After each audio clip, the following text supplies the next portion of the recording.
Realidade eclesiástica, né? O cuidador de gente é a realidade eclesiástica. Tem as ordenanças da igreja, que é o que? Ceia e batismo.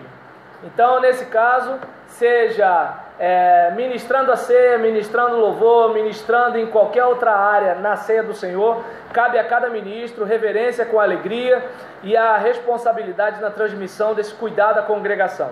Não é porque é ceia, porque é batismo, que é só o pastor que tem que se preocupar com isso. Vamos tocar uma boa música, vamos estar lá, vamos abençoar, ajuda na água, batistério, interruptor, roupa dos batizandos, vamos deixar tudo certinho. Tem gente que só vai para ver o negócio e aí no susto um vai chamando o outro para ajudar. Não, vamos fazer um negócio bacana, né? É para Deus. O culto na igreja, né? A gente, por exemplo, sabe, né, que seja na palavra, no louvor ou em qualquer área, cada ministro, né, tem que ter o que? Aquela responsabilidade na transmissão desse cuidado à congregação. Quando você não leva a sério esse trabalho, você está passando para a igreja o quê? Gente, dói. Por exemplo, irmãos, eu estou aqui, mas quem era para estar aqui era o Armandinho. Armandinho não veio, eu não sou Armandinho, mas o pastor me chamou. Estou aqui, que Deus nos ajude. Tá entendendo? Pô, o cara tá escalado para cantar uma vez só no mês. Pega a música que tem mais segurança, ou aquela que você não tem, treina pra caramba. Mas não, vai pra lá e fica olhando o papel e vai e erra e tal, não sei o que lá. Poxa, gente, se você canta uma vez só, gente, é uma vez só no mês. Se fosse uma vez só na semana, ainda daria. Ainda fala que ele é pra Jesus. Pô, se você cantasse esse Pô de Moto, tu tava na rua. Agora pra Jesus, então. E Pô de Moto você sendo back ainda por cima. Na igreja tu tá na frente. Desculpa, gente. Foi mal. Aí nesse caso, desabafei. Foi mal. Não, foi mal. Nesse caso aqui, não tô brigando com ninguém que faz isso não, tá, gente? Às vezes a pessoa faz isso todo dia. Eu tô falando de alguém que é escalado uma vez no mês, uma vez na semana, né? E mesmo que, pô, canta hoje, canta que sabe. Mas quer cantar que está na rádio e não sabe? Pô, então não faz, né? Juventude da igreja, né? O ministro tem que estar atento ao que acontece com a juventude, que é a próxima geração de liderança da mesma. São os filhos ou netos dos membros e dos líderes da igreja. Ou seja, o que lhes acontece afeta as suas famílias, afeta o futuro da igreja, afeta o futuro das novas famílias que esses jovens vão formar. Para tanto, pressupõe-se que o ministro de jovens lhes transmita os propósitos de Deus, a fim de que a juventude não vive em movimento sem deslocamento. Já viu? Evento daqui, evento de lá, evento daqui, evento de lá. E aí se você perguntar, cadê seu discípulo? Ninguém tem discípulo, o negócio é festa. É festa, mais nada, né? E aí uma outra situação, né? Para que o líder de jovens consiga levar os jovens aos propósitos de Deus antes de liderar, precisam se autoliderar e criar programas que visem a realização dos propósitos de Deus na vida da juventude, selando alianças entre os jovens e o pastor, porque tem jovem que consegue fazer a cabeça dos jovens para bater de frente com o pastor. Claro, aqui não, só na Baixada Fluminense que tem esse negócio. Aí eu pergunto, gente, quem que está no negócio desse? Que espírito é esse? Tá dando para entender? Por exemplo, Saul estava todo errado. Davi respeitou a autoridade de Saul. Às vezes o pastor está certo. O indivíduo consegue alugar a mente dele para o Satanás, para promover uma rebelião. Ninguém ganha com isso. Lembra do papo, né, do Cabo Juruna com o oficial recém-saído da academia? Poxa, gente, troca uma ideia, bate um papo reto, abre o coração, mas faz isso não, né? E assim, que isso nunca aconteça, tá? No ministério de vocês. Mas assim, o casamento, né? No caso do casamento ter efeito civil, é obrigatório que todas as medidas cabíveis com antecedência, né? Que o termo de casamento seja lavrado conforme as exigências legais, para que o ato seja validado como tal, seja ministrado como celebrante, seja ministrando como louvor, seja ministrando em qualquer outra área. Cabe a cada ministro a reverência com a alegria e a responsabilidade na transmissão desse cuidado à congregação, né? Então, assim, se é com ato civil, fica no pé dos noivos, para o seguinte, ó, se vocês não resolverem isso no cartório, vai invalidar e vocês vão estar na fornicação, embora a juventude não sabe o que é fornicação mais. Não, quer dizer, sabe o que é fornicação, só não sabe que tem esse nome. E aí... Hã? O pessoal quer casar agora com a união estável. Só que se a união estável pode ser convertida em casamento, significa que ela não é. Deu para entender? Se você converte algo a outra coisa, é porque esse algo não é outra coisa. Né? Nem falei de Bíblia, só peguei a palavra conversão que está na Constituição. E aí nesse caso, né? Agora, por exemplo, casou no cartório, por gentileza, peça à secretária da igreja para ler a certidão. Porque às vezes o camarada ele pode ser bígamo, tem uma noiva lá no Maranhão, tá entendendo? Casou lá no Maranhão, tem 3 filhos lá. Tá olhando para o que aconteceu? Alguém foi para o Maranhão na sua igreja, pastor Wagner? Aí nesse caso, o cara tem, por exemplo, a esposa lá no Maranhão, né? E aí vem para cá. A gente casou, tudo. Não, cadê o documento?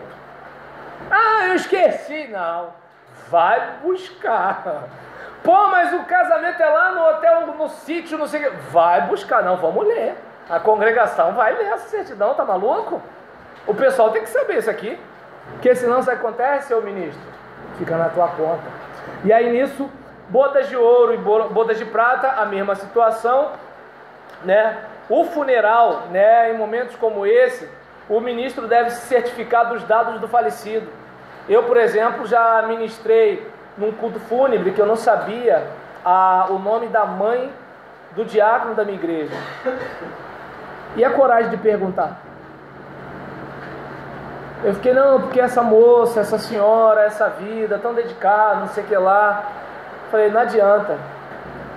O pessoal está sofrendo e já percebeu que eu não me certifiquei do nome. Para soprar assim? Não. Tem que ter.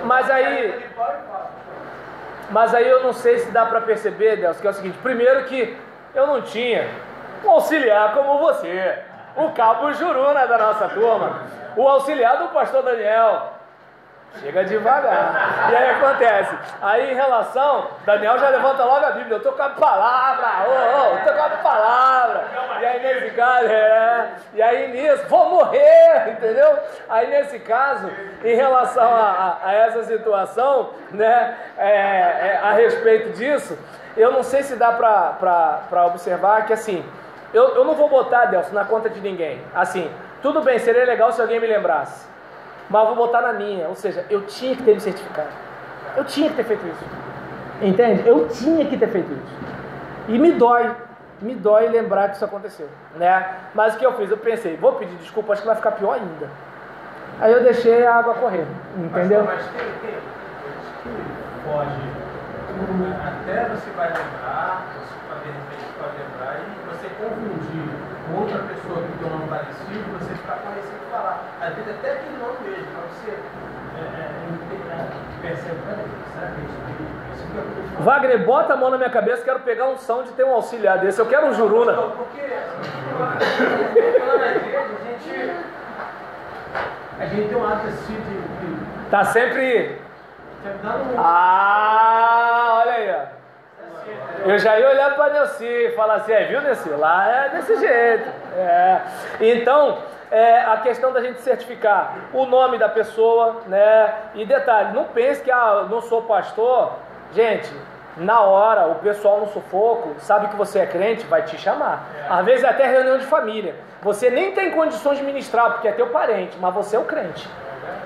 O pessoal não vai entender que tu está chorando também não, vai pedir para você dar uma palavra, né? Então aquela questão de você se certificar, né, da pessoa, a história da pessoa, algum detalhe, alguma coisa que possa de alguma forma, né, amenizar a dor da perda, né, que faça de repente até a pessoa rir.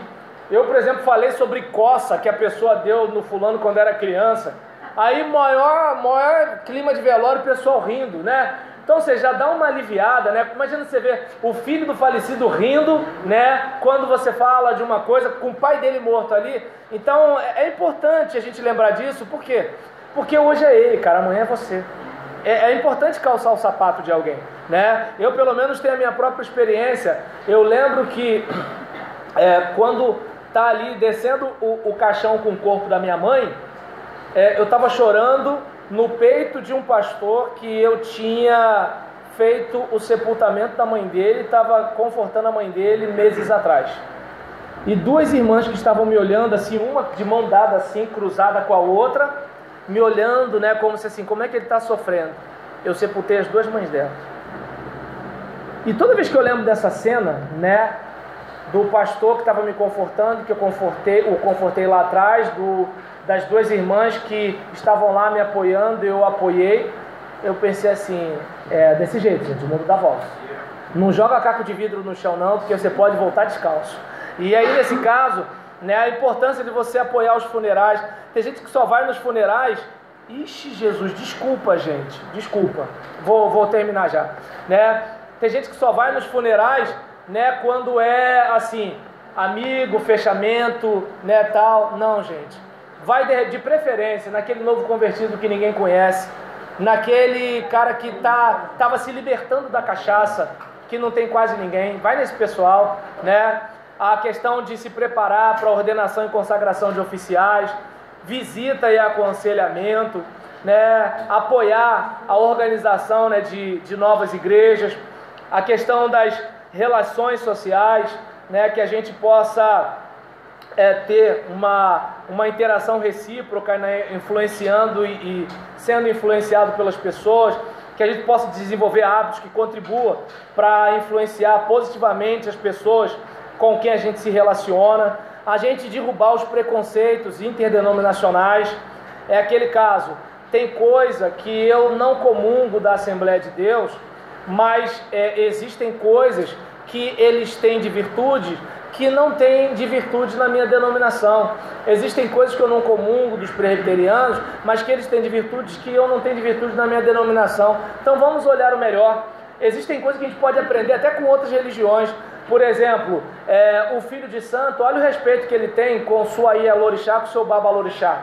Agora, vamos ver o respeito que às vezes a ovelha tem com o seu pastor. Vamos pegar, por exemplo, né, a disciplina das testemunhas de Jeová, né, em relação à questão de oferecer estudo bíblico ou de bater de porta em porta. Cadê evangélico para fazer isso? Né? Vamos pegar essas questões de outras religiões, né, a meditação do budista, e olha o tempo que a gente gasta de oração. Então, se a gente for olhar as outras religiões, o muçulmano, né, a vida devocional do muçulmano, olha a nossa vida devocional. Então, não sei se dá para perceber que assim, a gente precisa aprender a ter um diálogo interreligioso, a gente precisa aprender a respeitar as diferenças, e respeitar não significa concordar, é questão de identidade. Eu sou desse jeito, mas eu tenho que aprender a lidar com você, né? E aí a gente fecha, né, dizendo que assim, a prática ministerial é para